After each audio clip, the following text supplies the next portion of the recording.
महाराज, जर तुम्हाला उद्याचं भविष्य घडवायचं असेल तर तुम्हाला आजचा संघर्ष हा करावाच लागल. काय झालं बघा, एक मूर्तिकार मूर्ती बनवण्यासाठी दगड पाहत होता. दगड पाहण्यासाठी तो जंगलामध्ये गेला. जंगलामध्ये गेल्याच्या नंतर त्याला मूर्तीच्या आकाराचे 2 दगड दिसले. त्यानं ते दोनही दगड उचलले आणि घराकडे आणले. घराकडे आणल्याच्या नंतर त्यानं 1 नंबरचा दगड आपल्या समोर उभा केला आणि त्याच्यातून त्याला एक सुंदर देवाची मूर्ती बनवायची होती. म्हणून हातोडा आणि छन्नीनं त्याच्यावर घाव घालायला सुरू केला.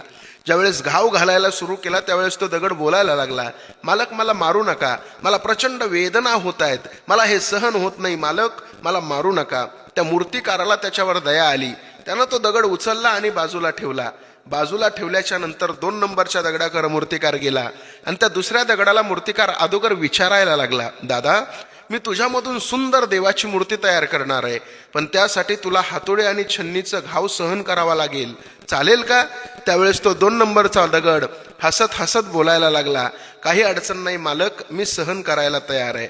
2 नंबरच्या दगडाला त्या मूर्तिकारानं आपल्या समोर उभा केलं आणि आपल्या समोर उभा करून 2 नंबरच्या दगडावर त्यानं हातोडे आणि छन्नीचा घाव घालायला सुरू केला. तो हातोडे आणि छन्नीचा घाव त्या दगडानं सहन केला. पण काही कालांतरानं त्याच्यातून एक सुंदर देवाची मूर्ती तयार झाली. एवढी सुंदर मूर्ती तयार झाली की तिच्याकडे पाहिल्याच्या नंतर ती मूर्ती बोलते की काय अशी अनुभूती यायला लागली. ती मूर्ती पाहण्यासाठी काही भक्त मंडळी आले. त्या भक्त मंडळीने ती मूर्ती पाहिली. मूर्ती पाहिल्याबरोबर त्यांना आनंद झाला आणि त्या भक्त मंडळीनं ती मूर्ती आपल्याला घेऊन जायचं ठरवलं. पण त्या मूर्तीच्या समोरच तो दगड 1 नंबरचा ठेवला होता, ज्या दगडाला वेदना सहन झाल्या नाही. त्या लोकांनी त्या मूर्तिकाराला सांगितलं, आम्ही मूर्ती तर देवाची घेऊन जाणारच आहेत, पण त्या देवाच्या मूर्तीसोबत आम्हाला हा दगड सुद्धा घेऊन जायचा आहे.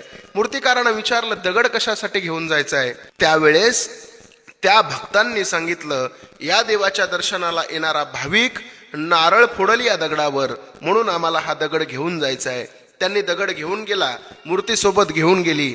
मूर्तीची स्थापना जिथं केली, बरोबर त्याच्या समोर या दगडाला ठेवण्यात आलं. आता हजारो लोक रोज त्या देवाच्या दर्शनाला यायला लागले.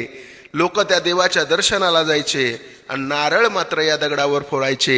एक दिवशी मूर्तिकार हसत हसत त्या दगडाला बोलायला लागला, अरे वेड्या, त्या दिवशी जर तुला त्या वेदना सहन झाल्या असत्या तर आज आयुष्यभर तुला या वेदना सहन करायची गरज लागली नसती. कारण रोज 100 भाविक तिथं येत होती आणि 100 नारळ त्या दगडावर फोडत होती. म्हणून मी नेहमी सांगत असतो, उद्याचं भविष्य तुम्हाला घडवायचं असेल तर आजचा संघर्ष तुम्हाला सहनच करावा लागेल.